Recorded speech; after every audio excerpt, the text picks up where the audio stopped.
This name has two different pronunciations.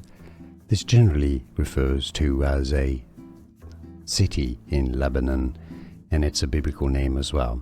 When you're talking about the biblical name, it's said Tyre. Now, as a given name, it's sometimes said also as Tyre. This name has two different pronunciations.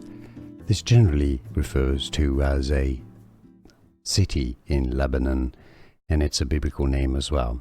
When you're talking about the biblical name, it's said Tyre. Now, as a given name, it's sometimes said also as Tyre. Here are more videos on how to pronounce more confusing words and names too many mispronounced. Like this video if you found it useful. I appreciate your support. I'll see you soon and thanks for watching.